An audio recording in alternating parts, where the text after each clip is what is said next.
नहीं कर रहा, इंटरनेशनल लॉ की बात कर रहा हूँ। जंगें होती थीं, उन तमाम मुल्कों के माबैन होती थीं, रूम और फारस के माबैन होती थीं। उससे कबल भी तहजीबों में जंगें हुआ करती थी, जिनके मैंने तमाम जिक्र किए। यानी खा वो तहजीब बाज़ंतीनी रियासत हो, खा वो रूमी रियासत हो, खा बाज़ंतीनी रियासतें थीं और ज़माना था, खा ग्रीक और यूनानी रियासतों का ज़माना था, खा मिस्री रियासतों का ज़माना था, खा बाबल की तहजीब और हुकूमत सल्तनत का ज़माना था, बेबीलोनियन। इन तमाम ज़मानों में और हिंदुस्तान में हुकूमतें होती थीं। तो जंग में जो लोग पकड़े जाते, दो ही उनकी सज़ाएँ थीं, या उनको डीकैपिटेशन यानी बिहेडिंग, कैपिटल पनिशमेंट, सजाए मौत दी जाती, तलवार से सर कलम कर दिया जाता, या इससे भी ज़्यादा अजियतनाक तरीक़ों से मार दिया जाता। यह सजाए मौत थी अजियतनाक तरीक़ से। या जो लिया कारामद होते लाते तो उन्हें ग़ुलाम बना लिया जाता, स्लेवरी होती, ग़ुलाम और बांदियाँ बन जाती, और फिर ग़ुलामों से वो शर्मनाक और अजियतनाक सलूक इंसानियत के तमाम तबक़ात के अंदर तारीख़ में किया गया है कि जिसका तसव्वुर इस्लाम सुनना भी गवारा नहीं करता। तो कत्ल कर देते या ग़ुलाम बना लेते। इस्लाम ने रेफॉर्मेशंस की। अब चूंकि ये पूरी दुनिया की तहजीबों में एक राइजुल वक्त चीज़ थी, उसके अंदर एक महदूद हिस्से में टोटली इसे एलिमिनेट किया नहीं जा सकता था। चूंकि जंगें हो रही थी, इनके लोग पकड़े जाते थे, उधर जाते थे, उनके लोग पकड़े जाते इधर आते थे, और एक्सचेंज ऑफ प्रिजनर्स का निज़ाम नहीं था। जिनके कैदी, जंगी कैदी पकड़े गए, उन्हें एक्सचेंज नहीं करवाते थे, रैनसम मनी नहीं देते थे, रिलीज करने के लिए पैसे नहीं देते थे, स्टेट एक्सचेंज और प्रिजनर्स का कवानीन, ये सारे कवानीन नहीं थे। ये सारे तसव्वुरात इस्लाम ने हुजूरुल इस्लाम की बेसत के बाद आका इस्लाम ने आके इनको रिवाज दिया।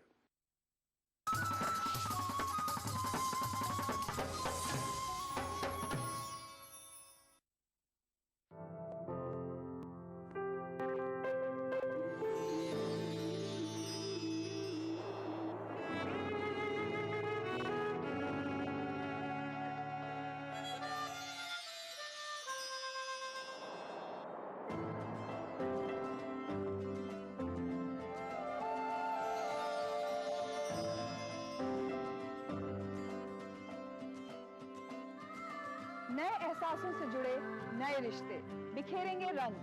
जिंदगी लाइव सीजन 5 इतवार दोपहर 12 बजे और शनिचर दोपहर 12:30 बजे ETV उर्दू पर अगला प्रोग्राम।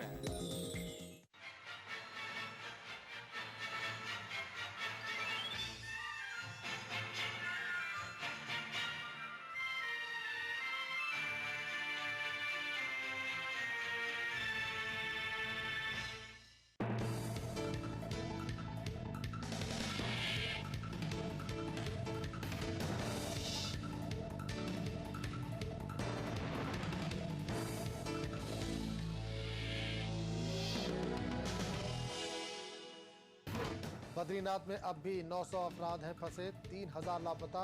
केदारनाथ और अम्बाड़ा में मलबा हटाने की तैयारी।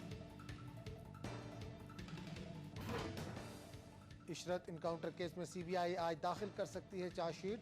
आईबी अफसर राजेंद्र को रिटायरमेंट के बाद गिरफ्तार करने का प्लान। अलग रियासत के हक में तेलंगाना के कांग्रेसी लीडर खुलकर मैदान में, पार्टी लीडरशिप से जल्द फैसला करने को कहा।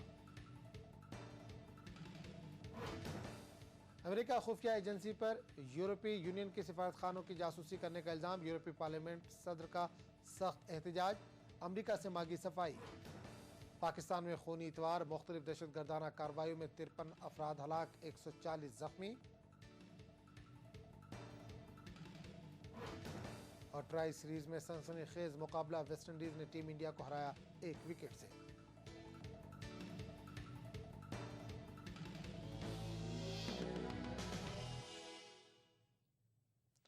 नाज़रीन, ETV उर्दू न्यूज़ में आपका खैर मकदम और आप देख रहे हैं ETV इंडिया। सबसे पहले खबर उत्तराखंड में राहत और इमदादी कामों से जुड़ी हुई।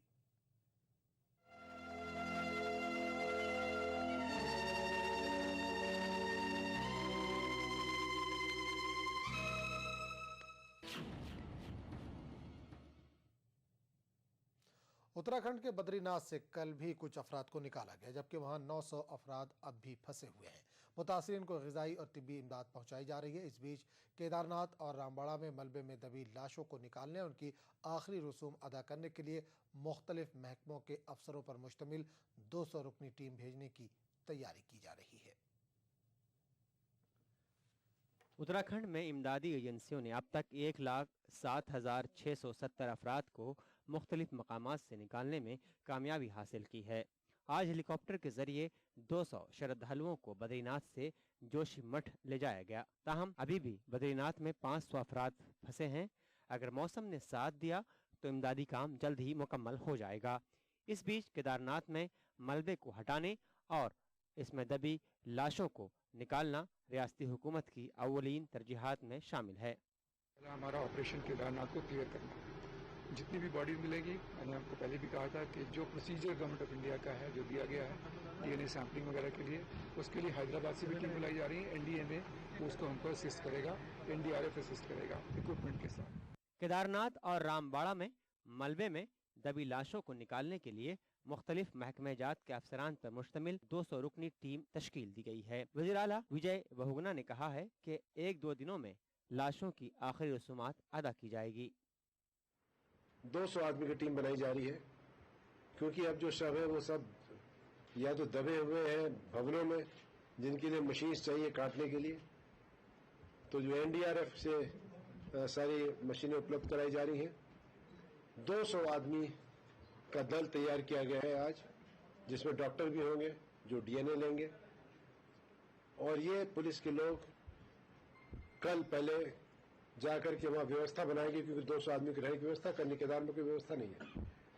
टेंट वेंट सब जाएंगे और परसों से ये दल जाएगा, जो कि मौसम अगर ठीक रहा, क्योंकि खाली हवाई जहाज जा सकता है, हेलीकॉप्टर जा सकता है। अगर हेलीकॉप्टर जा पाए तो जो शेष शव है जिनका दाह संस्कार होना है वो परसों से विधिवत शुरू हो जाएगा। उधर केदारनाथ में अब तक 34 लाशों की आखिरी रसूमात अदा की जा चुकी हैं। जिन लाशों का अंतिम संस्कार किया गया है उनकी तस्वीरें भी शनाख्त के लिए रखी गई हैं। Bureau report, ETV news. Uttarakhand के वज़ीर आला विजय बहुगुणा का कहना है कि आफात समावी से हुई हलाकतों की सही तादाद कभी मालूम नहीं हो सकेगी। वज़ीर आला की सदारत में कल डिजास्टर मैनेजमेंट से जुड़े अफसरों की मीटिंग में इमदादी और बाज़ आबादकारी कामों का जायजा लिया गया।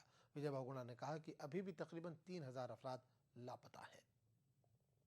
मैंने तो पहले ही कहा था, जब मैं गढ़वाल के दौरे से आया, तो मरने वालों की संख्या 5 से 10 हजार तक हो सकती है। और मैं आज आपके माध्यम से कहना चाहूंगा, जो मेरे पास सूचनाएं हैं, अब ये मरने वालों की संख्या 10,000 से भी ऊपर जाएगी।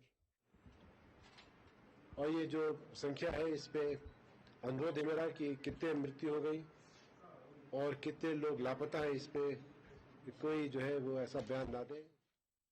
हलाकतों की तादाद पर स्पीकर गोविंद कुंजवाल के बयान पर विजय बहुगुणा का ये रद्द-ए-अमल आया है। गोविंद कुंजवाल ने हलाकतों की तादाद हजारों में होने का अंदेशा जाहिर किया था। डिजास्टर मैनेजमेंट से जुड़े अफसरान की मीटिंग के बाद मीडिया से खिताब करते हुए विजय बहुगुणा ने कहा कि उत्तराखंड और दीगर रियासतों के कमोबेश 3000 अफराद अभी भी लापता हैं।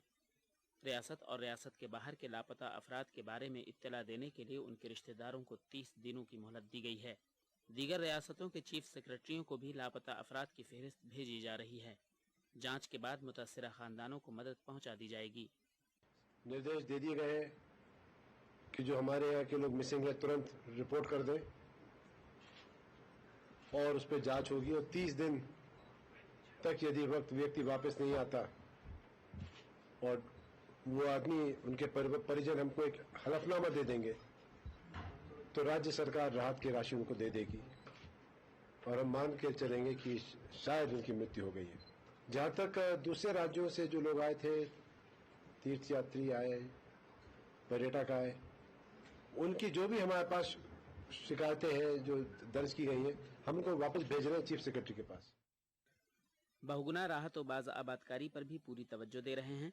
रियासत के दीगर हिस्सों से अभी भी 1300 गाँव कटे हुए हैं।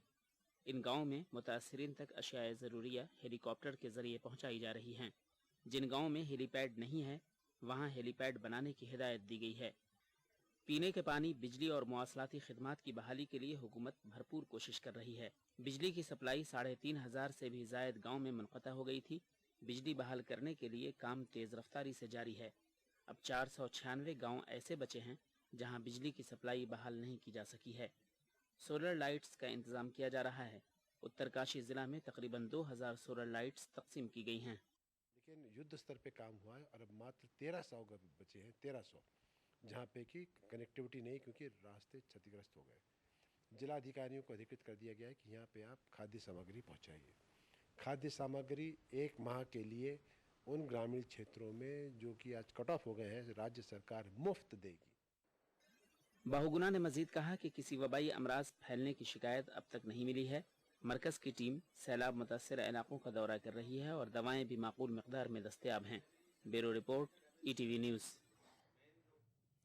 उत्तराखंड हुकूमत राहत रसानी और परेशान हाल लोगों की मदद के दावे भले ही कर रही है, लेकिन ज़मीनी हकीकत कुछ और ही है।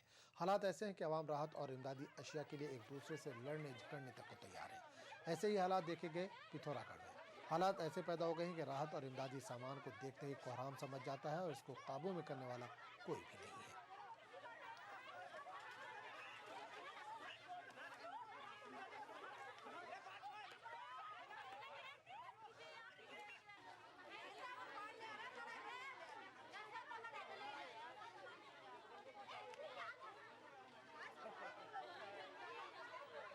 हम लोग 100 आदमी 10-12 वही लोग दे रहे हैं। सरकार कैसा हुआ, सबको देखभाल बनाना चाहिए। यहाँ पर गाँव का ये राशन पानी नहीं पहुँच रहा है, गाड़ी का साधन नहीं है, रास्ता नहीं है।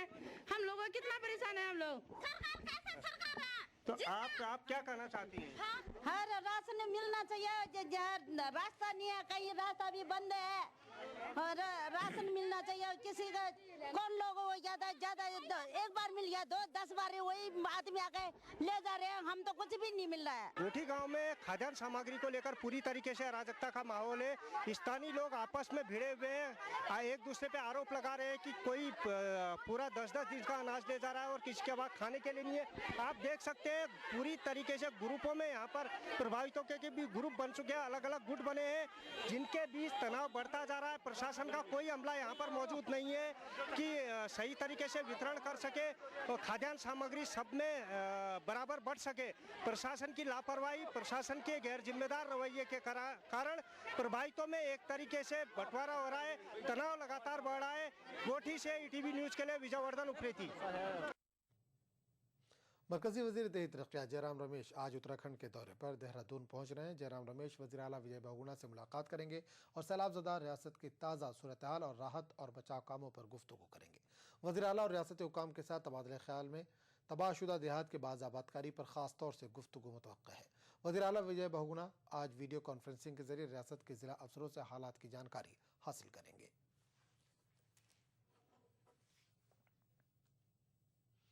उत्तराखंड के गवर्नर अजीज़ कुरैशी इतवार की शाम हरिद्वार पहुंचे। वहां उन्होंने शंकराचार्य मठ में कई संतों और शंकराचार्य स्वरूपानंद सरस्वती से मुलाकात की और बारिश और सैलाब से हुई तबाही की ताल्लुक से बातचीत की। गवर्नर ने मुतल्लिका अफसरों से राहत कार्रवाइयों के बारे में जानकारी हासिल की।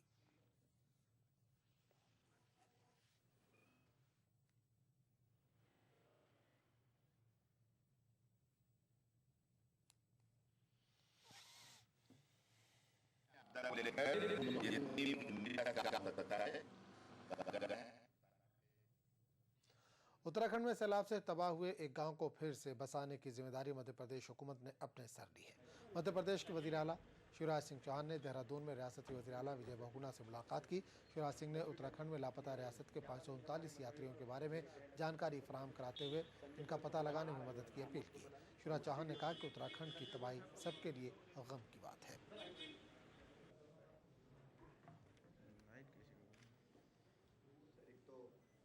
मैंने माननीय मुख्यमंत्री जी से कहा है कि जैसे एक बार ये ढूंढने का काम पूरा हो जाए तो दूसरा जो मिशन प्रारंभ होगा पुनर्निर्माण का, फिर से पुनर्वसन का, फिर से बसाने का, उसमें हम उत्तराखंड सरकार के साथ मिलकर एक गांव जो बताएंगे हम लोग मिलकर तय करेंगे, उस गांव को पूरी तरह से बसाने का काम मध्य प्रदेश की सरकार करेगी और हम लोग मिलजुल के इस घड़ी में काम करेंगे ताकि जो बेहतर से बेहतर कर सकते हैं इन परिस्थितियों में कर सकें। हम इसका भी आभार व्यक्त करते हैं कि आपने कहा कि आपदा के बाद जब पुनर्निर्माण के कार्य में लगेंगे तो एक ग्राम को मध्य प्रदेश उसमें मदद करेगा। तो मैं एक बार आपका धन्यवाद भी देता हूँ और जो आपके अधिकारी रुके हुए हैं हम इनसे ज़रूर चाहेंगे कि रुके रहें जब तक कि लोगों की आस है और उस आस को हमको बनाए रखना है और प्रयास भी करना है कि अगर कोई भी व्यक्ति जीवित है तो उसको हम ढूंढ निकालें। नज़ीर टीवी इंडिया का सिलसिला जारी रहेगा, लेकिन एक छोटे से वक्फे के बाद। नेशनल वॉल पेंटिंग के फाइनल मुकाबले में लकी, पप्पू और छुटकाऊ ने हिस्सा लिया। जहां लकी ने चौक मिट्टी, पप्पू ने पीओपी, वहीं छुटकाऊ ने जेके वॉल पुट्टी का बेस बनाया और कम पेंट का इस्तेमाल करते हुए दीवार को सबसे स्मूथ और खूबसूरत फिनिश दिया और ये प्रतियोगिता जीत। व्हाइट सीमेंट वाली JK wall putty is the best. सीलन से भी पपड़ी का कोई चांस नहीं होता, दीवारें बोल उठेंगी। अरे हाँ कर रहा हूँ। अरे प्रजापति, संडे कब है? क्या हुआ? संडे आज ही मना लो। टेंशन थकान उतारने के लिए संडे का इंतजार क्यों? नवरत्न तेल की मालिश से रोज की थकान रोज मिटाओ। नवरत्न तेल लगाओ, हर शाम संडे मनाओ। बिछड़ेंगे तो मर जाएंगे हम दोनों, एक डोर में है हमको ये दर बांधे हुए। मैं ख्वाब में इस मुल्क का नक्शा बनाता हूँ, मुझे अपनी वफादारी पे कोई शक नहीं होता। मैं खूने दिल मिला देता हूँ जब झंडा बनाता हूँ। हिंदू और मुस्लिम मुल्क की दो आंखें हैं। अपने मुल्क की तरक्की और खुशहाली का काम हिंदू और मुस्लिम एकता के जरिए किया जा सकता है। मजहब नहीं सिखाता आपस में बैर रखना। हिंदी हैं हम, वतन है हिंदुस्तान हमारा।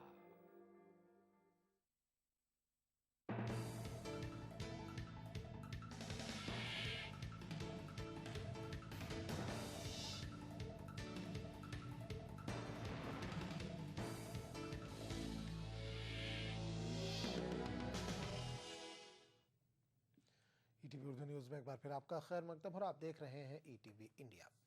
इशरत जहां फर्जी इनकाउंटर मामले में सीबीआई आज चार्जशीट दाखिल कर सकती है। इस बीच नए दाखिला सेक्रेटरी ने कहा कि वो ये देखेंगे कि इस मामले में इंटेलिजेंस ब्यूरो के स्पेशल डायरेक्टर राजेंद्र कुमार के खिलाफ कानूनी कार्रवाई के सिलसिले में मुनासिब सबूत मौजूद हैं या नहीं। उधर सीबीआई ज़राए का कहना है कि राजेंद्र कुमार को रिटायर होने के बाद गिरफ्तार करने का प्लान है। इशरत जहां इनकाउंटर मामले में आईबी के आला अफसर राजेंद्र कुमार के खिलाफ कार्रवाई के ताल्लुक से आईबी और सीबीआई में टसल जारी है। इस बीच नए सेक्रेटरी दाखिला अनिल गोस्वामी ने कहा है कि वो ये देखेंगे कि राजेंद्र कुमार के खिलाफ कानूनी कार्रवाई के सिलसिले में मुनासिब सबूत मौजूद हैं या नहीं। ओहदे की जिम्मेदारी संभालने के बाद मीडिया से बातें करते हुए नए सेक्रेटरी दाखिला ने कहा कि सीबीआई के दस्तावेजात देखने के बाद ही वो इस सिलसिले में कुछ कहने की पोजीशन में होंगे।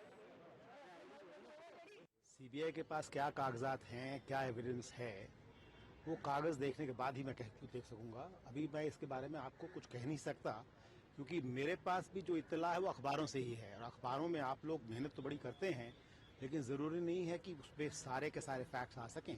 तो पहले मैं सारी फाइल्स देखना चाहूँगा, उसके बाद ही कोई कमेंट करूँगा। गुज़िश्ता हफ्ते वज़ारत दाखिला के एक आला अफसर ने साफ साफ कह दिया था कि इशरत इनकाउंटर में राजेंद्र कुमार के मुलविस होने के सिलसिले में सीबीआई के सबूत नाकाफ़ी हैं और उनकी बुनियाद पर एजेंसी को राजेंद्र कुमार को गिरफ्तार करने और कानूनी कार्रवाई की इजाज़त नहीं दी जा सकती। अभी तक सीबीआई ने वज़ारत दाखिला से राजेंद्र कुमार की गिरफ्तारी के लिए इजाज़त तलब भी नहीं की है। सीबीआई ज़राए का कहना है कि एजेंसी राजेंद्र कुमार को उसके रिटायरमेंट के बाद गिरफ्तार करने और मुकदमा चलाने का मंसूबा बना रही है। राजेंद्र कुमार 31 जुलाई को रिटायर हो रहे हैं।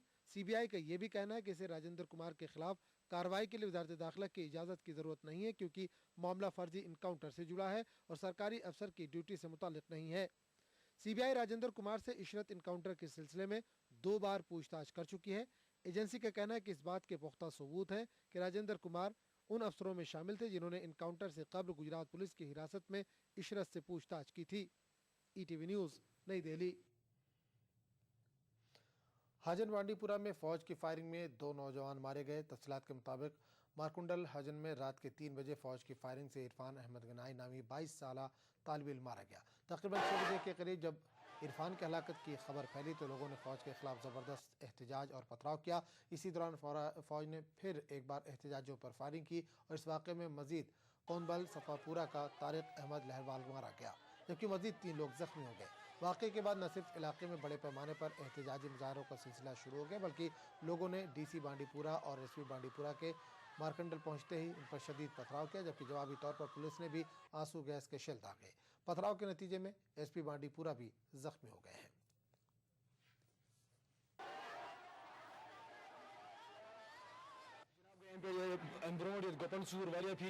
रात की तरह नाजरी तेज शाम बे बचन तुम बीजो हेसान मे नीर नेरा हेसान बे मे सिले पे अंदर कहीं रात की चाम कुछ तम बलाया आए और ऑटोमोबाइल वो नबर कन मोन बच टर पे आमत वह चूर अम कोर चूर अत हमसाय ते 3:30 बजे रात में आता फोन जिस पे बच क्या वन मे बच दप ये पे बड़ा खुश एक्सकर्शन एक्सकर्शन मे कॉलेज फोर्स घर नबर दुक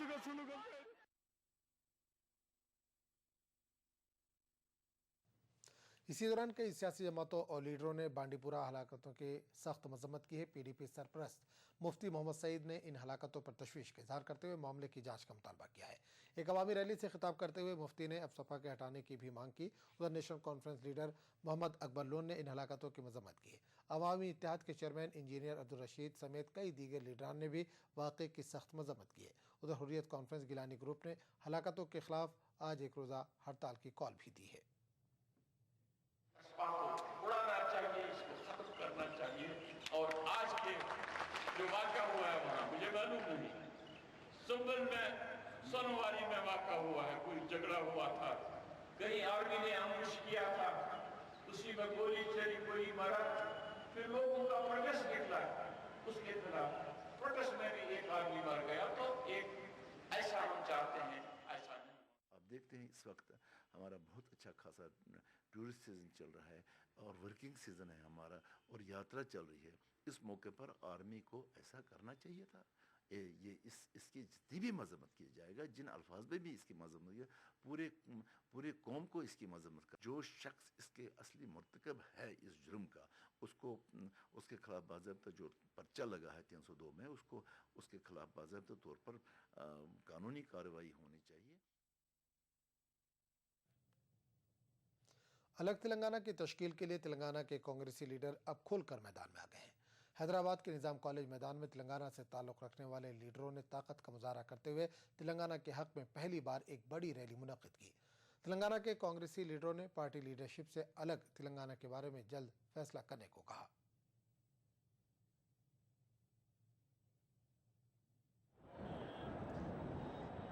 निज़ाम कॉलेज मैदान खचाखच भरा हुआ था।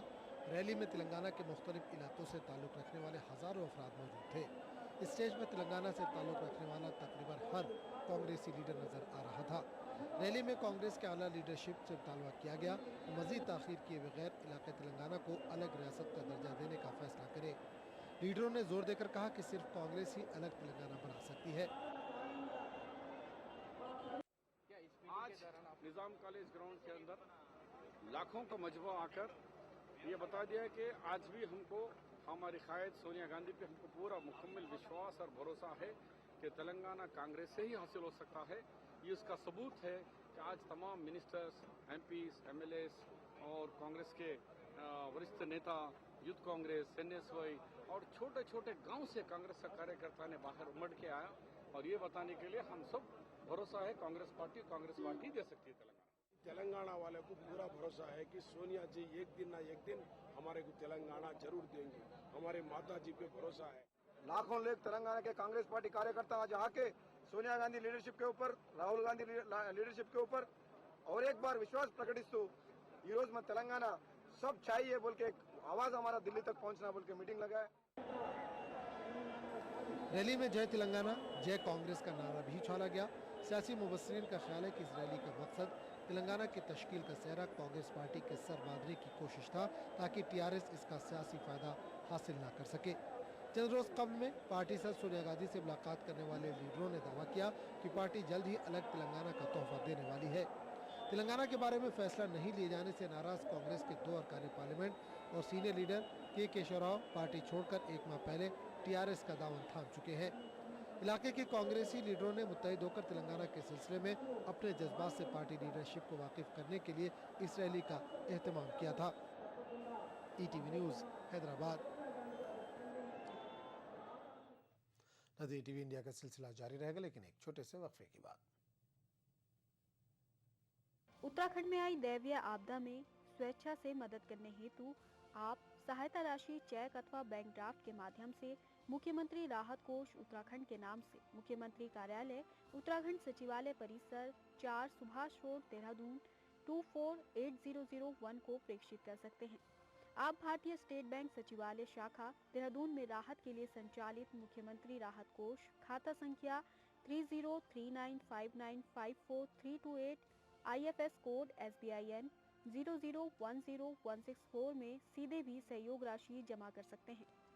मुख्यमंत्री राहत कोष में ऑनलाइन सहायता भी दी जा सकती है। इसके लिए cm.uk.gov.in पर जानकारी उपलब्ध है। अधिक जानकारी हेतु श्री गिरीश चंद्र डालाकोटी मोबाइल नंबर 9927743322 व श्री मुकेश कुड़ियाल मोबाइल नंबर 9411712227 पर संपर्क भी कर सकते हैं।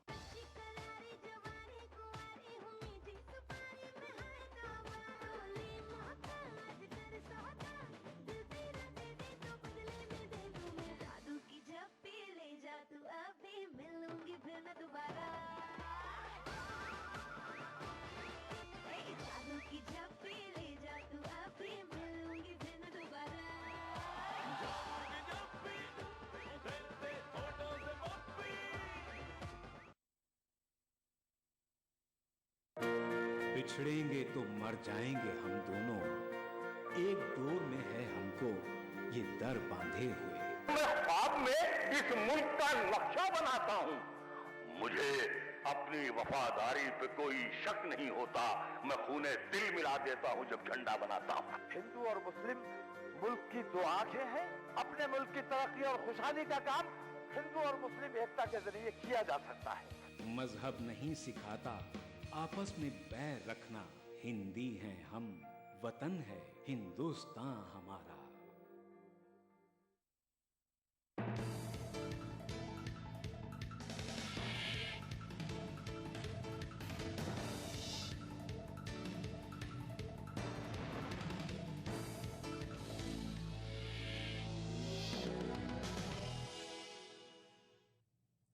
ईटीवी उर्दू न्यूज़ में एक बार फिर आपका खैर मकदम और आप देख रहे हैं ईटीवी इंडिया।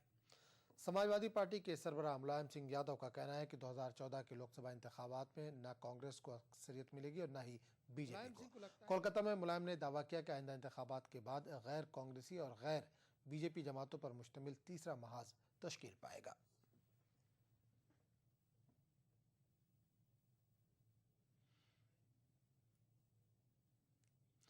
आज मुल्क के पहले नेविगेशन सैटेलाइट को दागा जाएगा। आंध्र प्रदेश के श्रीहरिकोटा में वाक़े सतीश धवन स्पेस सेंटर में नेविगेशन सैटेलाइट को दागे जाने की तमाम तैयारियां मुकम्मल कर ली गई हैं। सैटेलाइट को आज रात 11:41 पर छोड़ा जाएगा। मुल्क के इस पहले नेविगेशन सैटेलाइट IRNSS-1A को PSLV C-22 के जरिए दागा जाएगा। इसरो के मुताबिक इस सैटेलाइट का वजन 1425 किलोग्राम है। ये 10 बरसों तक खला में कारगर रहेगा।